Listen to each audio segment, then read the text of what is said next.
সেনা সহযোদ্ধা কিছু ছাত্রনেতা আরুণের রশিদ অনুমোদনের অত্যন্ত প্রিয় ভাজন নেতা রহিম ইসলাম জামান, আজকের সভাপতি বাদল সরকার, সঞ্চালক ইসমাইল হোসেন শিবাজী সহ নেতৃবৃন্দ, প্রিয় ভাইরা, আপনারা অনেক কয়েকটা অত্যন্ত গুরুত্বপূর্ণ বিষয়ে কভারেজ করবেন, তাই আমি কিছু সময়ের মধ্যে আপনাদেরকে অন্যান্য কর্মসূচি গ্রহণ করার জন্য আমি আমার বক্তব্য শেষ করছি। প্রিয় বন্ধুরা, দেশে বর্তমান যে পরিস্থিতি যেটা চলমান, গতকালকের ঐক্যমত কমিশন, আজকের পত্র পত্রিকা, আজকের এই বহুল আলোচিত ইলেকট্রনিক মিডিয়া এবং আমাদের এই সাংবাদিক অনলাইনের বন্ধুরা যেই সকল নিউজগুলো কভারেজ করেছেন, আমি কয়েকদিন দেশের বাইরে ছিলাম, আজকে 2 দিন হয় এগুলো দেখে আমি যে বিষয়টা অত্যন্ত গুরুত্বপূর্ণ মনে করি সেই বিষয়ে দু একটি কথা বলে আমি আমার বক্তব্য শেষ করব। প্রিয় বন্ধুরা, দেশ জুলাই আগস্টের বিপ্লব কেন অন্তর্ভুক্ত হয়েছিলাম আমরা, কেন আমরা আমাদের নেতা তারেক রহমানের আহ্বানের সাড়া দিয়ে এই ছাত্র জনতার অভ্যুত্থানকে সফল করার জন্য আন্তরিকভাবে কাজ করেছি। তার একটি মাত্র কারণ ছিল 16টি বছর আমরা গণতন্ত্রের কথা বলতে পারি নাই, ছাত্রদের দাবির কথা বলতে পারি নাই, দেশের মানুষের সমস্যার কথা বলতে পারি নাই, বিচার বিভাগ নিয়ে আমরা কথা বলতে পারি নাই, দুদক নিয়ে আমরা কথা বলতে পারি নাই, বাংলাদেশে আমাদের অধিকারগুলো আদায়ের কথা আপনাদের কাছে তুলে ধরতে পারি নাই। হাসিনা সবার মুখ বন্ধ করে দিয়েছে। তার পিতা শেখ মুজিবুর রহমান যেভাবে ক্ষমতা এসে বাংলাদেশে এক দলীয় শাসন কায়েম করে বাংলাদেশের সকল সংবাদপত্র বন্ধ করে দিয়েছিলেন, ক্ষমতা এসে যেভাবে গণতন্ত্রের গলাটিকে হত্যা করেছেন, ক্ষমতা এসে অস্ত্র হাতে যে যারা যুদ্ধ করেছে, অস্ত্র হাতে দেশ স্বাধীন করেছে, তাদেরকে কারাগারে পুড়িয়েছে, যিনি দেশের স্বাধীনতা ঘোষণা করেছিলেন তাকে রাজাকার আখ্যায়িত করেছে, তার মর্যাদা এই উত্তর প্লাজা থেকে সরিয়ে দিয়ে তার বাজারে যাওয়ার রাস্তা নির্দিষ্ট পর্যন্ত ভেঙে দিয়েছিল। সেই কথাগুলো বলার সুযোগ দেয়নের বিনা 16টি বছর তারেক রহমান বিদেশে থেকে এই দলের সকল পর্যায়ের নেতাদেরকে সাহস যুগিয়ে আন্দোলনকে তুঙ্গে নিয়েছে। সে আন্দোলনে ছাত্র জনতা যে বৈপ্লবী যেই স্বাধীনতা স্বাধীন করে আন্দোলন করে এই স্বাধীনতা, এই গণতন্ত্রের স্বাধীনতা এনে দিয়েছে, গণতন্ত্র রক্ষার স্বাধীনতা এনে দিয়েছে। সেই কারণে আজকে এই ইন্টারিয়াম গভর্নমেন্টের প্রধান গতকাল একটা কথা বলেছে, যে কোনো মূল্য হোক এটা সে নির্বাচন হবে।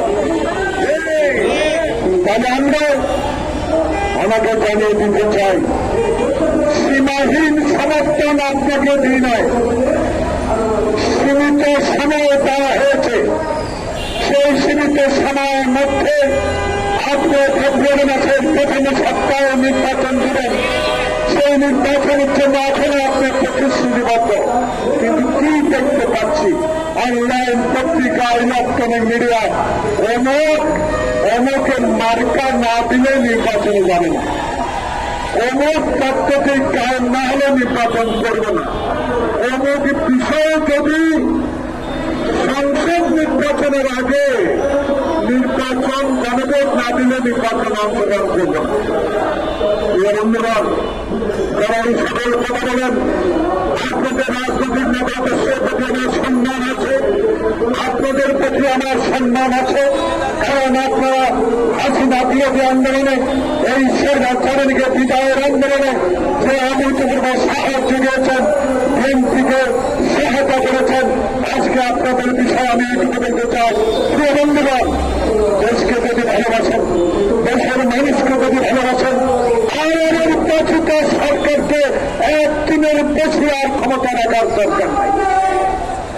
তাই আপনাদের প্রয়োজন, আপনাদের দরকার, আপনাদের সাথে 18 কোটি মানুষ আছে। কারো কথায় কান না দিয়ে, কারো কথার দিকে না তাকিয়ে আপনি যে আশ্বস্ত করেছেন ফেব্রুয়ারির প্রথম সপ্তাহে বছর নির্বাচন দেবেন, সেই নির্বাচনের ব্যবস্থা গ্রহণ করেন, নাহলে বিদেশি কাছে আপনি হাস্যাস্পদ হয়ে যাবেন। কারণ আপনি বিদেশিদের কাছে একজন গ্রহণযোগ্য ব্যক্তি।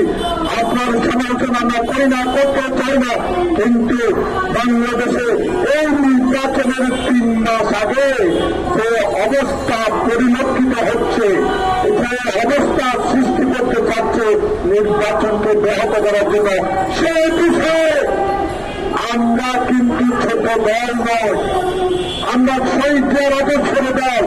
16 বছর হাঁটু পানিতে দাঁড়িয়ে আন্দোলন করেছি, পুলিশের ভয়ে জনস্থানে বেরিয়েছি, এক জেলা থেকে অন্য জেলা গিয়ে রিক্সা চালিয়ে জীবন ধারণ করেছি। আমাদেরকে অবহেলা করে এই নির্বাচন নিয়ে যদি কোন সংশয় সৃষ্টি করা হয়, প্রতিহত করার মতো সৎসাহস ইনশাল্লাহ বিএনপি আছে। আমরা চাই না কারো সাথে রাস্তায় সংঘর্ষে জড়িয়ে পড়ি। আমরা চাই না যারা আমাদের বন্ধু, যারা গণতন্ত্রের জন্য লড়াই করেছেন, যাদের নেতাদেরকে বিনা কারণে ফাঁসিতে ঝুলিয়েছে, যাদেরকে বিনা কারণে কারাগারে রেখেছে, যাদেরকে বিনা কারণে আয়না ফেলে রেখেছে, তাদের বিরুদ্ধে আমাদের কোন অভিযোগ নয়।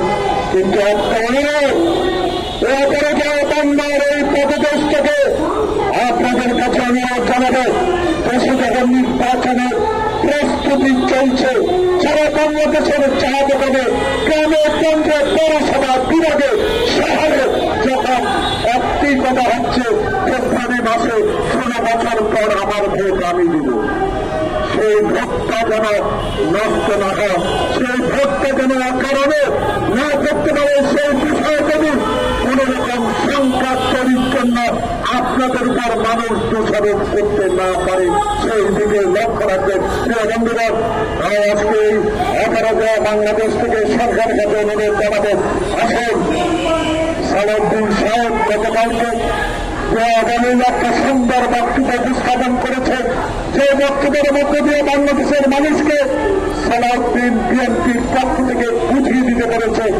আমরা এমন পথে যেতে চাই না, এমন কাজ আমরা করতে চাই না যেই কাজ আমাদের এই রক্ত বিধা দিতে পারে, যেই কাজ হিন্দুস্তানকে আবার বাংলাদেশে রাজনীতিতে সম্পর্কিত করে হাসিনাকে পুষিন যাতে না করতে পারে, সেই দিকে সালাউদ্দিনের বক্তব্যকে আমি স্বাগত জানাই।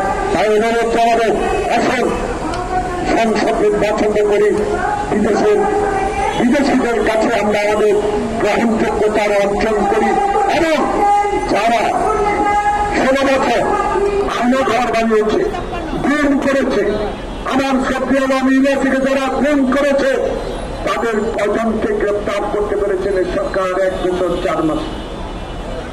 আজকে নতুন করে আবার বলতে চাই না, শুধু এটুকু বলতে চাই, যতটুকু সম্ভব তাড়াতাড়ি নির্বাচন দিয়ে দেন, যাতে সংসদে যারা সংখ্যাগরিষ্ঠতা অর্জন করে ইনশাল্লাহ এই কোন হাইনগরের বিচার হবে। যারা বিচার বিভাগে ধ্বংস করে দিয়েছে তাদেরও বিচার করা হবে ইনশাল্লাহ। আল্লাহ আপনাদের সহ বাংলাদেশ। ধন্যবাদ।